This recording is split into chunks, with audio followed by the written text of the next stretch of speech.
Good morning, kamamos. Bisita muna ako sa aking garden. Tingnan nyo ang aking orange stardust.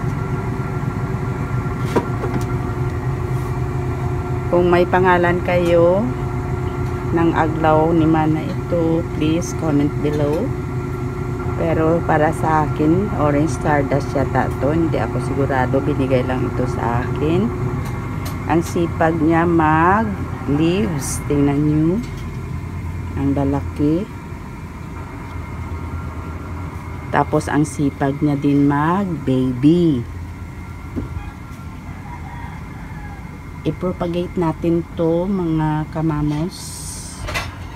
Ayan ang baby niya. Nakakuha na ako ng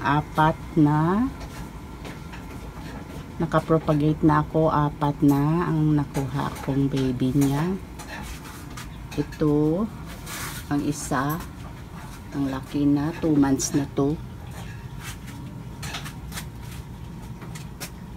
Tapos may 3 pa.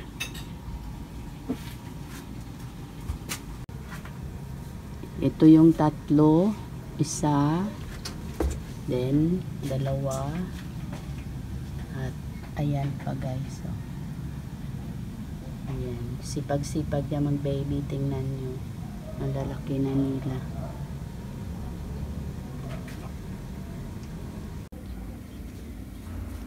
Dito natin i-transfer ang baby. Ang potting mix ko dito ay 90% rice hull, 10% garden soil. Okay.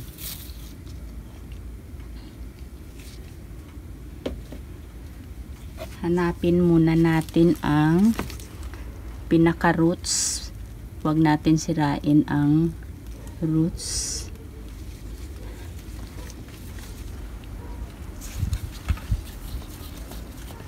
Yan. Huwag na natin bunutin. Ano na lang natin yung roots, hanapin. And then, i-separate siya from the mother plant. Ito, oh. Para hindi masira yung roots niya. Hanapin natin ang naka-attach sa mother plant at saka kunin. Putulin natin siya sa mother plant.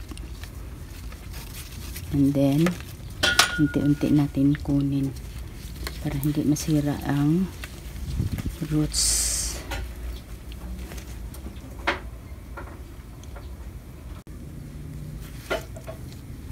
Unti-unti natin kunin ang pinaka-roots ng baby para hindi masira ang mother plant at saka yung baby. Ito na siya, oh. Ayan. Ayan.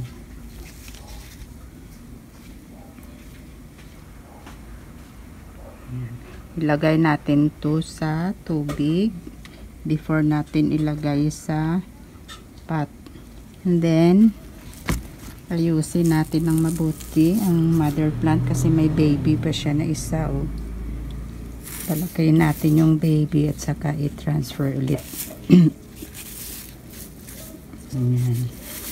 Huwag muna lagyan ng tubig guys, ha.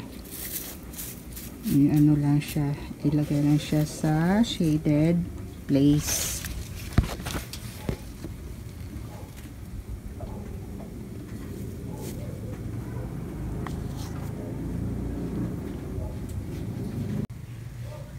After mababad natin sa tubig, linisin lang muna natin yung roots. And then, mag-prepare ng aloe vera or cinnamon. Kung walang cinnamon, aloe vera. Ilagay lang sa may pinutol na part ng tanim. Para hindi malusaw ang ating tanim. Tingnan nyo ang ganda ng mga roots.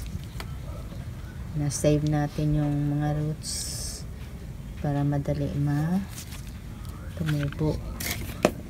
And then ilagay natin dito sa ating potting mix. Ilagay lang muna sa maliit na potting mix.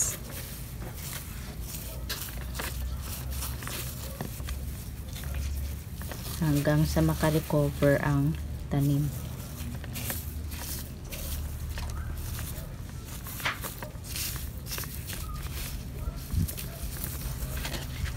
Huwag muna lagyan ng tubig. Mga 1 to 2 days. Hayaan lang siya na nakabaon sa potting mix. Huwag muna lagyan ng tubig.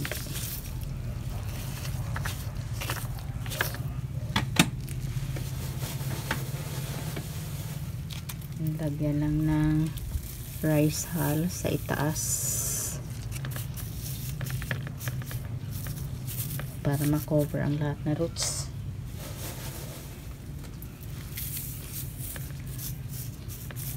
At saka ilagay sa shaded place. Ayan na. Ito na siya. 2 weeks later. Ito na ang ating bagong propagate na aglaw ni Ma. After 2 weeks. Tingnan nyo kamamos. Ang laki niya na. May bagong leaves siya.